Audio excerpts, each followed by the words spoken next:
Oke, teman-teman semua, di video kali ini gue akan ngajarin kalian step by step gimana caranya kalian bisa keluar dari yang namanya kemiskinan. Beneran, jadi sini gue mau ngajarin ilmu ya, buat kalian yang mau belajar gimana caranya kalian bisa keluar dari kemiskinan. Kali ini agak beda, gue pakai papan tulis, biasa gue kan di ruangan gue sana, enak duduk. Kali ini gue berdiri, biar gue bisa jelasin konsepnya itu lebih detail ke kalian, gimana caranya kalian bisa keluar dari kemiskinan. Karena gue liat banyak banget ya video gimana cara nabung, cara ini, aduh, menurut gue keribetan, simpang siur, yang ngajarin juga gak punya duit gitu. Jadi kalau lu belajar sama orang gembel, lu akan jadi orang gembel juga. Karena rata-rata bahkan yang kalian bayar financial advisor gitu kan, oh kasih saran finansial kalian bayar 1 juta buat waktunya gitu. Itu apa yang dia ngerti gitu. Dia aja buang waktunya ngajarin lu cuma buat uang 1 juta gitu. Jadi itu lu pahami bener-bener gitu. Ketika lu mau hire seorang financial advisor gitu yang dolarnya banyak, kok gue bayar dia waktunya ngajarin gue begini 1 juta gitu. Berarti waktunya semurah itu berarti nggak punya duit ya. Jadi dia juga nggak tahu apa yang dia omongin. Di sini gue mau ngajarin kalian apa yang gue udah praktekin ya. Gue praktekin itu nggak cuma dari uang 1 juta jadi 10 juta, uang 10 juta jadi 100 juta, uang 100 jadi 10 M ya. Tapi dari gimana caranya gue dari uang awal gue punya 2 juta sampai sekarang di ratusan miliar. Gue akan kasih kalian ya sangat detail. Lu nggak perlu video lain, lu cuma perlu nonton satu video ini. Karena ini udah cukup detail untuk kalian bisa paham. Nah yang pertama ya, kita harus belajar tentang yang namanya human capital dan juga financial capital. Apa itu human capital? Human capital itu adalah kita kan sebagai manusia kita bisa bekerja ya, kita bisa punya income, kita bisa punya waktu, kita bisa cari duit. Nah dari human capital ini itu akan mendegradasi seiring waktu. Buat tadi bilang, oh tapi kan kita nanti bisa cari duitnya lebih banyak di masa depan. Iya betul untuk orang bodoh ya. Tapi kita tahu manusia itu fisiknya makin tua itu justru makin turun, bukan makin naik ya. Kita secara biologis ya, kecuali nggak tahu nanti ada DNA sequencing atau teknologi yang bisa bikin kita hidup selamanya. Tapi selama kita masih mati di rata-rata Indonesia umur 71-74, ini akan degradasi ya. Jadi orang bilang kan, masa muda kalian happy-happy dulu, senang-senang dulu. Enggak, masa muda justru lu hajar yang kerja paling tinggi. Kenapa? Karena energi lu paling banyak. Lu berpotensi untuk dapat duit juga paling banyak di masa muda. Nah, financial capital ini adalah apa? Financial capital ini adalah uang yang kita telah kumpulkan seumur hidup kita. Jadi ya itu, sesimpel itu. Jadi begitu human capital ini awalnya pasti tinggi. Karena kita masih muda, banyak energi, banyak waktu. Banyak yang salah kaprah ya. Kalian mikir, oke, gue punya uang 1 juta rupiah. Ya kan? 1 juta rupiah gue mau pakai untuk investasi apa? Terus lu punya uang 10 juta nih bahkan ya. Lu hire advisor 1 juta gitu kan. Dia saranin lu 4 juta beli saham ini, 2 juta beli obligasi ini. Sisanya dana darurat. Itu lu goblok dan jadi miskin terus seumur hidup lu ya. Makanya ini step by step nih, gimana cara lo keluar dari kemiskinan ya. Financial capital, jangan, ini kalau misalnya lo masih mulai, ini umur 20 tahun di sini ya. Lo umur 20 tahun, ini pasti kecil. Jadi kalau lo cuma punya uang 1 juta, jangan fokus sama investasi. Ya. Fokus yang namanya, ini gue jelasin, namanya savings rate. Ya. Savings rate ini apa ya teman-teman? Savings rate, ini gue tulis S di sini. Ya. Rumusnya sangat sederhana, tapi ini rumus yang lo harus ingat. Ya, ini pokoknya uang di atas ini ya, biar gampang formulanya. Itu adalah uang yang lu tabung. Uang yang lu bisa tabung berapa? Misalnya, lu bisa tabung uang 5 juta ya. 5 juta setiap bulan. Total income lu berapa? Total income lu taruh di bawah, 20 juta ya, 20 juta. Nah, S-nya berapa ya? 5 juta dibagi 20 ya. Jadi lu dapat savings rate-nya 25%. Nah, ini bagus atau enggak? Bagus untuk orang rata-rata ya. Cuman tolonglah gitu. Kalau lu punya income 20 juta ya, lu ternyata tabung 10 lah. Ini 25. Nah makanya balik lagi kan. Orang selalu bilang, financial advisor selalu bilang, oh kalian targetin 10% yang kalian tabung dari kalian punya ini ya. Terus pakai acara lah 50, 30, 20. Nggak perlu 50, 30, 20 itu semua nggak ada yang penting ya. 50 untuk biaya hidup. Terus nih dia aja apa? 50, 30, 20 ya kan. 50 itu dipakai untuk biaya hidup. 30% dipakai untuk gaya hidup bahkan kan. Untuk senasel 20% ditabung gitu. Sekarang gue tanya lo, kalau income lu 1 miliar per bulan, 500 juta lu pakai buat apa di Indonesia? Nah, terus 3 juta pakai senasel 22 juta lu tabung.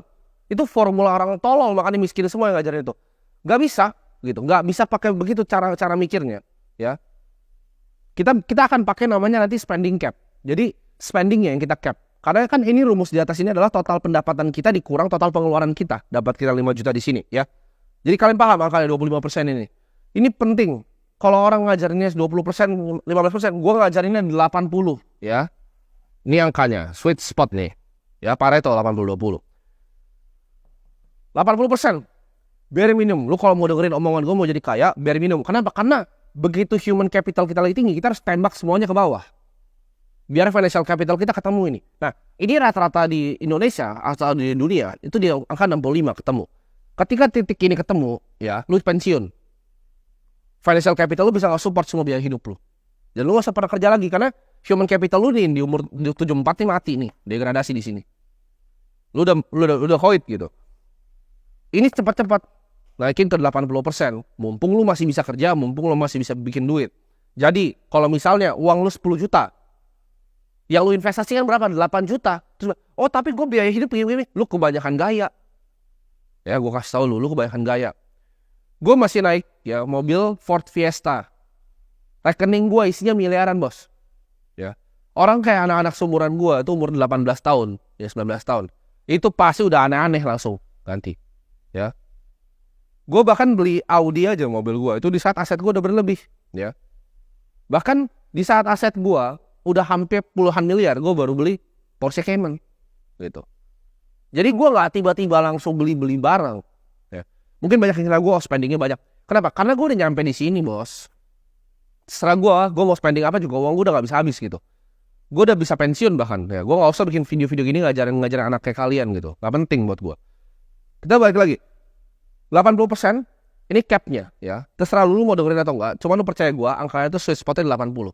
Apapun yang lu bikin, lu tabung 80%. Oke? Ketika nanti lu degradasi, harusnya lu udah kena titik ini. Ketika lu udah mulai tua, lu harusnya kena titik ini. Nah, financial capital ini kita build dari awal. Sekarang pertanyaannya kan, gimana cara mempercepat financial capital naik biar ketemu? Benar kan? Karena average-nya di 65. Gimana cara kita tarik mundur nih? Ya. Jadi umur 30. Enak kan? 30 lu bebas. Cara tarik mundur adalah apa? Dengan permainan ini, ya. Financial capitalnya sekarang. Kita udah belajar human capital. Gimana caranya tambahin human capital? Gampang. Kerja lebih keras, pakai otak gitu. Income-nya gedein, ya. Kalau lu kerja nih. Makanya gue gak pernah saranin. Oh, lu keluar dari pekerjaan lu full time di trading apa gitu. Lu jadi orang miskin, bos. Ya. Lu kerja aja, ya. Baik-baik sama bos lu. Lu kalau misalnya next ada, makanya gue gak suka. Ada orang ngajarin kayak begini, suka ngerendahin orang yang kerja, gitu. Gak ada salahnya jadi orang yang kerja, ya. Malah kerja itu jadi lu punya bantalan. Lu kerja, ya kan, lu kerja yang benar, lu cari side hustle, lu jualan barang, kayak lu bikin apa kayak di samping, ya. Jangan samain financial capital sebagai human capital. Ini orang banyak yang tolol gitu, ya. Ini dua hal berbeda. Human capital lu pisahin, financial capital lu pisahin. Nah sekarang gimana cara kita grow financial capital? Karena human capital lu cari udah banyak lah. Itu intinya satu. Kalau human capital itu cuma satu. Kata-katanya skill nih. Nah dah. Lu miskin, lu gak punya skill. Ya lu gak penting berarti. Lu mau naikin level misalnya duit lu, ya lu naikin levelnya. Misalnya di sini ada kamera itu kan. Lu mau naikin level lu, ya naikin skill videografinya. Gitu kan. Simple. Hidup itu cuma skill. Literal cuma skill. Ya. Makin tinggi skill lu, ya lu makin besar dapat uang. Nah kalau financial capital ini orang yang banyak buyar, ya kan, disuruh tabung dana darurat dulu, disuruh beli asuransi dan lain-lain, ya. Nanti itu gue bisa buka panjang dan lebar ya tentang itu semua, teman, bukan di video ini. Tapi nanti gue akan sharing. Ada beberapa jebakan yang akan bikin kalian gak akan grow ini, ya. Karena jadi kalau kalian pernah cari-cari ya ada di salah satu materi CFA level 3, yaitu ada konsep yang namanya single concentrated asset class position. Artinya apa? Satu posisi yang sangat terkonsentrasi. Jadi kalau lu mau bikin kekayaan, lu boleh diversifikasi. Jadi orang banyak yang salah nih. Mereka diversifikasi pas masih 10 juta gitu. 5 juta ditaruh di saham, ya kan? 2 juta ditaruh misalnya di Bitcoin, 3 juta ditaruh di reksadana pasar uang. Duit lu 10 juta, bos. Apa yang lu mau diversifikasi? Itu hilang semua juga, lu cari besok bisa gitu. Lu coba pikir pakai otak deh. Lu apa yang lu mau diversifikasi, uang lu cuma 10 juta, 100 juta. Apa yang lu mau diversifikasi? Itu hilang juga masuk got juga gue gak tahu gitu uang 100 juta. Jadi gak ada yang perlu diversifikasi di uang 100 juta. Kalau uang lu sini 1 triliun ya silakan. Nah, lu mau bikin apa, kayak lu bikin restoran, kayak lu mau bikin tempat biliar, itu suka-suka lu gitu. Cuma kalau misalnya uang lu masih di sini, nggak ada gunanya diversifikasi. Single concentrated asset class position. Nah, asset class kita bahas aja nih. Anggap yang ini expected risk, ini potensi returnnya. Ini resikonya deh makin besar, ini return makin besar. Makin muda umur lo, ya, makin muda umur lo mainnya di mana? Ini cash, bonds, properti, saham, kripto, main di mana? Ayo, pikir coba, main di mana? Ini resiko, ekspektasi resiko, potensi return. Gue udah bilang, harga untuk jadi kaya, ya, harga untuk jadi kaya adalah berani mengambil resiko. Jadi, mentok dong. Harga jadi kaya resiko. Masa lu mau kaya tanpa resiko? Ya lu pegang cash aja sini di bank, lu kena inflasi. Cuman apa yang terjadi dengan lu pegang cash kan? Gue udah buktiin di banyak video gue kan. Ya, bahkan gue udah tuntun kalian untuk grow financial capital. Yang gue lakukan tuh gue bantu kalian grow financial capital nih biar cepet naik sini nih, naik sini. Biar gak gembel-gembel amat hidupnya. Ambilnya di sini, paling pojok ya.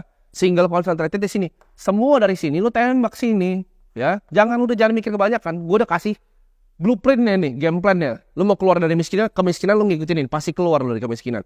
Kalau dia ngajar, oh lu 10 juta, lu taruh sini, ya. Terus lu nanti punya 2 miliar, 400 juta lu pakai untuk cicil buat beli properti kos-kosan, lu pasti jadi gembel aja. Sama kayak semua orang yang bikin itu gembel. Gak ada satu orang kaya pun yang gue lihat, oh gue mau investasi 1000 kos-kosan. Gak ada. Mereka bangun gedung, ya. Mereka gak bangun gedung kantor kayak gini, disewain lantainya. Gak ada yang mau main kos-kosan orang-orang beneran kaya. Mereka bikinnya SCBD, mereka bikinnya PIK 2, dikeruk laut jadi tanah. Itu permainannya. Bukan bikin kos-kosan ya. Tapi itu buat lain cerita ya. Intinya, lu lupain semua ini ya. Mau obligasi, properti. Memang ini resiko paling tinggi, tapi lu masih muda. What's there to lose gitu loh. Karena bukan seberapa keras kita kadang mendayung gitu. Tapi kapal lu naik apaan sih? Kalau lu kapalnya bolong, lu di cash. Hah? Lu mau dayung pakai sampai tangan lu juga, mau gayung lu sampai lu ember-ember keluarin air, lu bakal tenggelam juga gitu. Tapi kalau naik speedboat di sini kan enak. Kenapa gue cepet sini? Gue naik speedboat, bos. Apalagi lu yang karyawan ya kan? Karyawan gitu. Uang lu fluktuatif nih. Uang lu tuh begini nih. Sorry. Karyawan, uang lu justru stabil bukan fluktuatif. Kayak begini. Patah kapur gua, nggak apa-apa. Ini pendapatan lu kalau karyawan ya. Kalau lu karyawan, lu harus cari investasi yang justru begini. Jangan lu cari investasi yang begini lagi, bos. Lu karyawan, lu tabungnya di sini. Gembel lu pasti seumur hidup. Tapi kalau lu cari yang ujung sini, kestabilannya cari dari gaji. Baru investasi ya lu mainin begini. Karena kenapa? Lu bisa ngambil drawdown ketika dia turun, lu bisa tembak ke bawah. Karena lu punya. Nah, makanya kalau lu bilang, oh gue bisa jadi full time trader. Yes, ya itu mungkin 1% gitu kan. Ya, 1% bisa gitu. Tapi 99% yang lain gagal. Kalau lu merasa lu spesial itu, lu sejago itu, monggo. Tapi kalau full time trader masuknya kemana? Itu masuk tetap ke skill, human capital. Jangan salah. Ya, full time trader itu masuknya di skill, human capital. Lu bikin hedge fund lah sana, terus lu structure di Singapura gitu kan. Lu cari LP taruh duit di lu mainin. Itu skill, human capital. Itu bukan financial capital. Financial capital lu apa? Management fee-nya nanti. Ya dari hasil fund lu. Ini sesimpel ini. Jadi lu cari uang sebanyak-banyaknya dari human capital pas lo masih muda. Jangan mikirnya, oh nanti gua akan naik pangkat jadi direktur. Jangan gitu. Sekarang tembakin semua ke aset yang paling tinggi. Kripto. Gak mau belajar kripto, beli Bitcoin aja, percaya gua gitu. Lu beli Bitcoin aja, lu tabung ya. Berapapun pendapatan lu dikurang pengeluaran lu 80% wajib lu tabung ya. Sesimpel itu. Lu grow terus, HC-nya 80% lu tabung, lu tembakin ke bawah, ya, lu masukin ke kripto.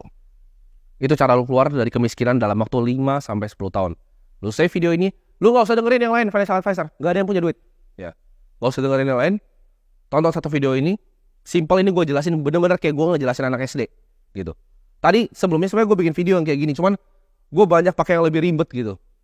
Ya, gue baru ingat ini, kalian beta aja nggak ngerti gitu. Jadi gue cari yang paling sederhana, ya. Gue cari gimana caranya gue bisa gambarin paling sederhana untuk kalian. Jadi semoga bermanfaat videonya, semoga kalian bisa keluar dari kemiskinan.